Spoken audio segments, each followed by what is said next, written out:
Rowdy షీటర్లకు Bezawada పోలీసులు warning ఇచ్చారు. 3 నెలల్లో మార్పు రాకపోతే సంగతి తేల్స్తామని హెచ్చరించారు.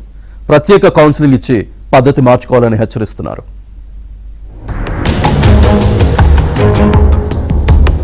విజయవాడలో రౌడీ షీటర్లపై పోలీసులు ఉక్కుపాదం మోపుతున్నారు. శాంతి భద్రతల పరిరక్షణ ధ్యేయంగా చర్యలు చేపట్టారు. సిపి ఆదేశాలతో రౌడీ షీటర్లకు, పాత నేరస్తులకు కౌన్సిలింగ్ ఇస్తూ వార్నింగ్లు ఇస్తున్నారు. తీరు మార్చుకోకపోతే కఠిన చర్యలు తప్పవని హెచ్చరిస్తున్నారు. కరుడుగట్టిన రౌడీ షీటర్లపై పీడీ యాక్ట్ ప్రయోగిస్తున్నారు. పద్ధతి మార్చుకోమని వ్యక్తులను నగర బహిష్కరణ చేస్తున్నారు. రౌడీ షీటర్ల కదలికలపై టాస్క్ ఫోర్స్, స్థానిక పోలీసులు ప్రత్యేక నిఘా పెట్టారు.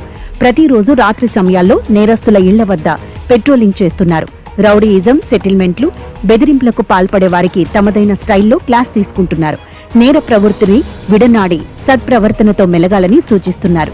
గంజాయి మత్తుకు బానిసలుగా మారుతున్న యువకుల ఇళ్లకు వెళ్లి వారి కుటుంబ సభ్యులతో మాట్లాడుతున్నారు. సాంకేతిక పరిజ్ఞానంతో నేరస్తుల ఆట కట్టిస్తున్నామని విజయవాడ సెంట్రల్ ఏసీపీ దామోదర్ తెలిపారు.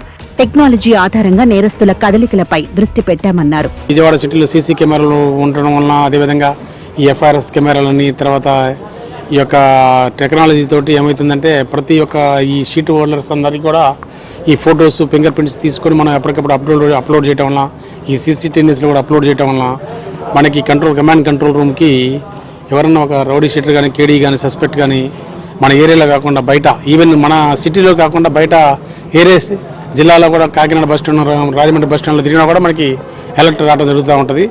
కాబట్టి మనకి ఈ రౌడీ షీటర్స్ మీద నిరంతరం నిఘా ఉంచేసి ఎక్కడ కూడా గొడవలు లేకుండా చేయడం జరుగుతూ ఉంది. విజయవాడను నేరరహిత నగరంగా మార్చేందుకు పోలీసులు విస్తృత చర్యలు తీసుకుంటున్నారు. నేరాల బాట పడితే తాట తీస్తామని హెచ్చరికలు పంపుతున్నారు.